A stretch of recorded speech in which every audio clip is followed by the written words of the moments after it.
Okay.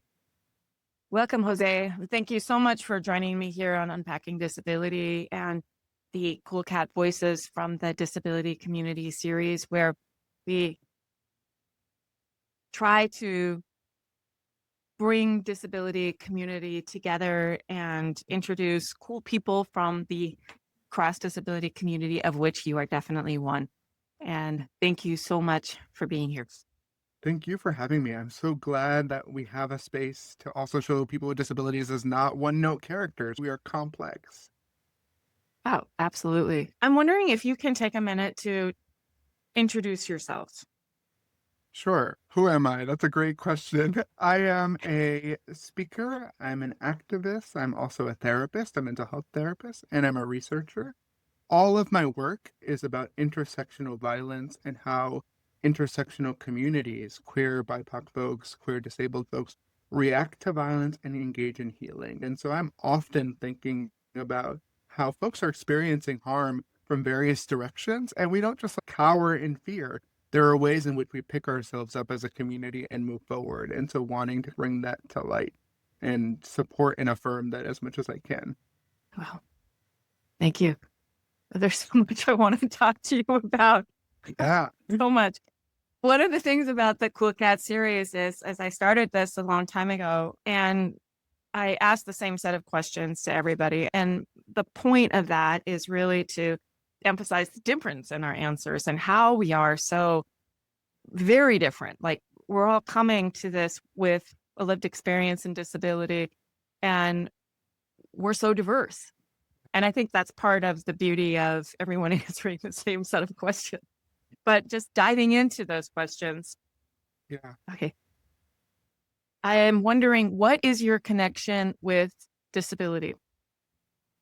Oh, such an intimate connection, right? I have been disabled my entire life, and I recognize that disability is the one identity where it can happen anytime in your lifespan. And so all I know is my experience as a disabled person. I was born premature. A couple of months into birth, I stopped breathing and acquired some brain damage, which led to my CP diagnosis. And so being in a wheelchair using canes, like this has been a huge part of me, and I think for a long time there was this tension, right? This sort of like why me aspect to this. Why am I different? What did I do? Why did I have to be this way? And I have very fortunately swung on the other side of the pendulum and been like, you know what? The way that I have to access the world, the way that I have to go into a space and be like, how do I arrange myself here? How do I navigate this? Has been a skill that has taught me a lot. It's taught me to think on my toes, to be flexible. And I have really found meaning in that. And as I get older and as I delve deeper into my own career, I'm finding myself really looking, and we were talking about this before this, about ancestral wisdom, right? And I come from some pretty cool disability activists, right? Like those people are the people that we come from as a disability community. And so really finding strength and love and affirmation in people like Judy Heumann, for example, is a big hero of mine. So that's my sort of quick spiel on how I feel about disability. And I love the word disability too. It's a historical term, right? It is a civil rights term. I want to reclaim that word. I feel very strongly about that too. Amen. Yeah. Quick question: Star Trek or Star Wars? I have to be honest. I'm not familiar with either, but I love Baby Yoda. So for my partner, I'm gonna say Star Wars. Yoda is pretty, yeah. Can't ever fault Yoda. That's all I got. So we gotta go with that. Okay. If you could live in any other country for 2 years, where would you go? Oh my goodness. I would say Puerto Rico, but obviously that's a complicated answer because of the colony status. But I think if I had to think outside of that, I've actually heard that London is pretty accessible, given that we don't have the ADA in another country, that it can be pretty accessible. Wow, that's Mm. cool. And what dish would you bring to our community picnic potluck? You picked the right question for the right person. I am a foodie. I love cooking. I think food allows me to connect back to my family. I think I'd have to bring some kind of Puerto Rican dessert, specifically coconut rice pudding. I know it sounds odd, No, I but love it. I love it. yeah, I could eat it every day. There's something about the spices and the coconut. It just brings me right back home. Yeah. Yeah, you're with me. Yeah. So I'm wondering if we could move in now to, and this is probably going to be a really big question for you because you've done so much, but how did you come to doing what you do? Like, how has your career trajectory flowed? Yeah. I always say that I thought my career was going to be something very different. I trained as like an addiction scientist, so I was very traditionally psychology focused, right? Looking at things like interventions and randomized control trials. And I thought that was where I was going to be. Like, I really thought I was going to be that guy that just did trials all the time. My life changed overnight, really, in 2017. Somebody asked me to come to a talk, and I thought, oh yeah, I'm so ready. I'm going to bring my data and I'm going to make charts that match the colors of the conference. And it's going to be so great for my nerdy brain.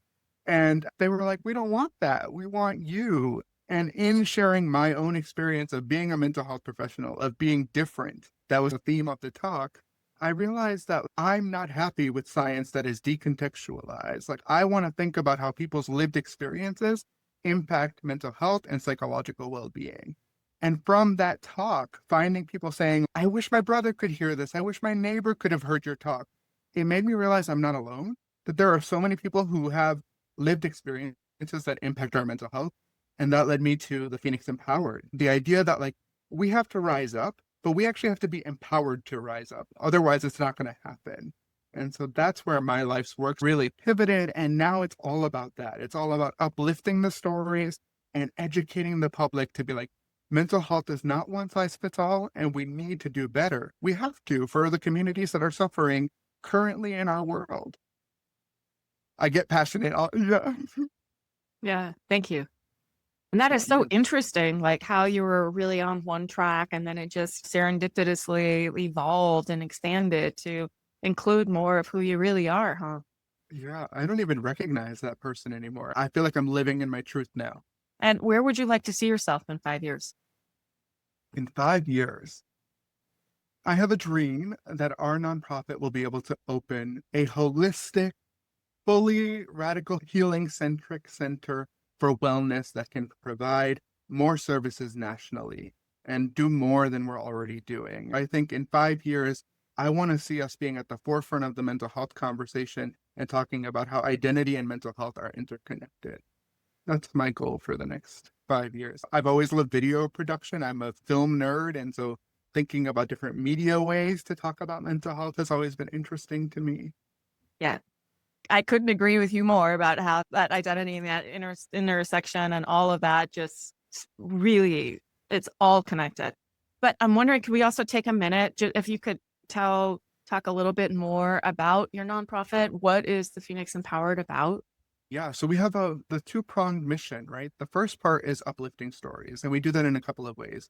We have a blog that people contribute to. We're actually relaunching our podcast because, ironic to the story I just told about my career launch, the first season of our podcast, I'm gonna name it. I'm gonna say it. It was pretty boring. It was pretty sciencey and academic. And some of the feedback I got was like, Jose, where are you? Like, where's your voice? And so we're coming back with a new co-host. It's a lot of fun. We've been recording. It's one of my close friends who's also part of TPE. And so we've just been able to sit and talk. So that's another way that we're doing storytelling. And then a lot of our work is education. 2 years ago, we piloted a mental health literacy program for providers, for primary care and outpatient providers. And now that's gone national. So I travel and I do talks and consultation and I train. We are busy. And right now, with the things in the world that are happening, a lot of folks are wanting identity centric mental health training. And so we're looking at how to beef that up and how to provide that on a larger scale. Wow. It's Wow. been, yeah, it's wild. All the while, I'm getting a PhD, by the way. I'm almost done. Fingers crossed I will be done by May 2026. Universe, please. Got a lot going on. I, t- Wow. I told you that not enough coffee in the world, and I'm Puerto Rican and have been drinking coffee since I was 6. But the TPE just sounds so cutting edge and so cool because it's this weaving together of so many different factors that, in my opinion, really genuinely transform and shape who we are. They go towards that social transformation and change, like all that good stuff. Huh? Yeah, You're yeah, you're diving into some real authenticity. yeah. I've had so many people say to me, how have I never heard of cultural trauma? How have I never heard of the radical healing model? And so being able to uplift the incredible scientists, particularly women of color, who have been at the forefront of the radical healing movement, and people of color who have been at the forefront of the radical healing movement, has been really important to me. And it's also important to the way that I practice, right? I consider myself a therapist that wants to tap into cultural authenticity, ancestral wisdom. How do you want to live your life? And it's all rooted into who I am as a person. Yeah. And that's just living here in Hawaii as I do. Cultural trauma is it's real. It surrounds everything Yeah. here. So that's beautiful. I love what you're doing. Love your model. Not to be morbid, but what do you want people to remember about you when you've gone? I've been talking about this a lot because one of the things I've always said is that the Phoenix Empowered is not the Jose show. It's actually not about my story. It's about the collective story of so many minoritized groups. And so I think when I'm gone, I want to leave the foundation for more change to happen. I want to be able to mentor and support the next generation to come on and say, we're going to keep pushing for progress, for human rights, for civil liberties, for psychological wellness that is comprehensive. So I think as long as I'm able to make a dent in the work and allowing myself to maybe bring forth more radical healing therapists and scholars, then I think that would be enough for me. Yeah. Yeah. If you could Mm. say something to yourself in the past, that is the you that was really struggling with something related to disability, what would you say? Yeah. Immediately, I'm such a therapist, but I go back to that inner child, right? The child that would sit in his closet, which by the way, I recognize the symbolism being queer and hiding in my closet. But I would hide in my closet and cry and be like, God, why me? Why did you do this to me? And I think often about how I would probably turn to that kiddo and say, this is a part of who you are, and it's going to shape how you see the world. And how you see the world is actually pretty cool. It's going to make it so that you're not satisfied with the bare minimum and you're not satisfied with the status quo. It brings me strength. All of my identities bring me strength. And so I would want to hug that kid and be like, there's more for you to do here. And you haven't figured that out yet. Yeah. And I've always really believed that about disability, that it's this platform upon which we experience our reality in this world. And that lens and that experience, that platform that we're approaching our lives with is awesomely unique. We really do see things so differently. And it really is something to appreciate, especially I think as we get older, it's easier to do that, huh? Like when we're Yeah. younger, it's just all this pressure to be like everybody else. Yeah. We see it as static when we're younger. But I think as we get older, I think we realize it's more flexible and dynamic and it's changing moment to moment. And we're able to respond to that. We have the skill set to be like, okay, the world around me is changing. I am still me. How am I going to operate in this space in the way that works for me? It's a Yeah, pretty incredible skill, I think. really is. And what do you like about your particular disability? When you see a person walking with canes or walking with a wheelchair. And I think inspiration porn. I don't know if you've seen the incredible TED Talk by Stella. Yeah. Stella talks about how like we're always patted and gold starred for what we do. The thing that I like is that I'm able to confuse people. That people take a look at me and they're like, oh, he's in this space. I like that. I like that I can show people that disability is nuanced and complex and often not something I'm thinking about in like when I'm making my decisions about my life. I'm thinking about all of me, all of the pieces, the son, the brother, the partner, whatever that may be. And what's one thing that you wish people would get about disability? Mm. Understand? We need to move away from a deficit model. We really need to stop seeing disability as something that needs to be pitied or cured. I think we really need to see it as something that is beautiful and to give voice to people with disabilities at the table. How many times do we have conversations about accessibility without people with disabilities at the table? And frankly, if we universally design things, right, if we thought about accessibility at the jump, we wouldn't have questions about access in the present. So we really need to be having more conversations. I think legitimacy to our experiences is so important and crucial right now with everything going on with healthcare and with access to resources. We need the support, but we need to be heard. And what single piece of technology makes your life easier? I'm going to flip it a little bit if that's okay. In another life, I was a disability services counselor at a university. And I got to see this really cool piece of technology that I got to tell you was the coolest thing I've ever seen in my life. I am a big Smart Pen fan. I love the idea of being able to record while you're writing and then being able to tap and go back to the recording.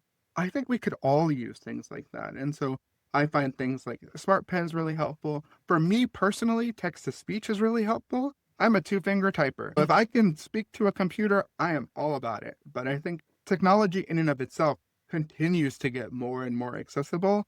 It's really exciting. I can only think about what it would be like to be in college now with more resources available and more resources that are free too, which is really cool. Yeah.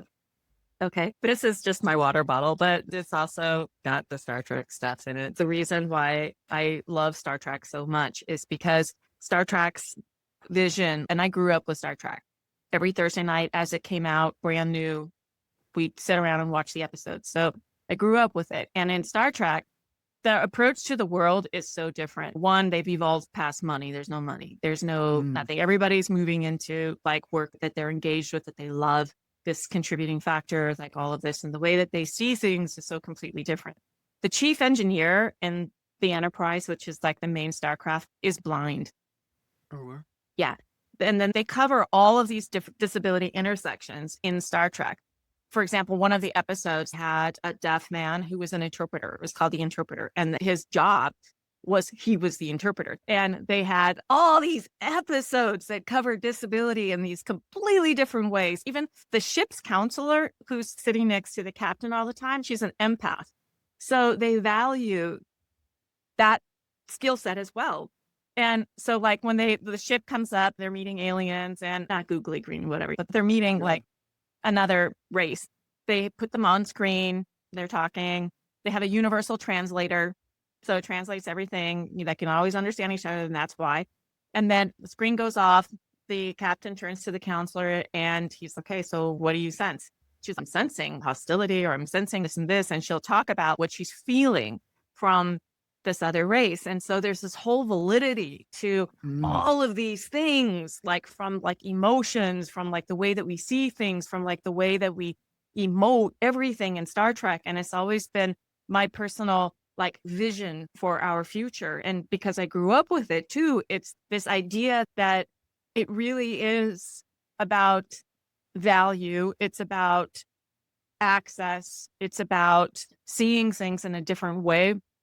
And our culture is this particular US American capitalistic culture is very much shaping this mainstream to value things in this certain way, but it doesn't have to be that way. And with, I'm circling back to technology, promise, with technology and with the tools and with seeing things in this different way and being open and being curious, it changes everything. I think I need to go back and watch Star Trek. This is sounding right up my alley. I don't, where have I been? Yeah, Strange New Worlds is a good place to start with. It's the new episodes, and they're all on Paramount, not to be an ad here. They're on a streaming service, thank you. Yeah. Strange New Worlds is probably a good baseline. It gets you going. In viewing some of the next generation, some of the older episodes, there's some things that are, oh, come on. You would never put it on air now. Yeah. A monument of the time. Yeah. Love that. We got to be more radical sometimes. We sure do. How can people connect with you? Yeah, listen, we are always open to working with folks who care about mental health justice and equity. You can find us at the Phoenix Empowered on all platforms, or you can find us at TP Empowered on X and Blue Sky. You can also reach out directly to me at connect@thephoenixempowered.org, and let's talk about how you want to see the world be a better place. You can maybe write for our blog or come on our podcast. There are lots of really cool ways to get involved at the Phoenix Empowered, and more to come. We have a lot of exciting things, and we've been talking a lot about how we have a responsibility, knowing what we know about mental health experiences, to respond. And so we have a lot of cool ways that we've been talking about thoughtfully responding to harm, and we'd love to have people involved in that. I can't wait to do that. Thank you so much for being here. It's just such a delight to meet you.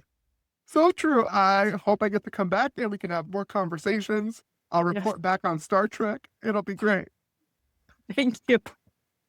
Thank you for having me. Thank you. And thank you for creating this space. How cool. Me too.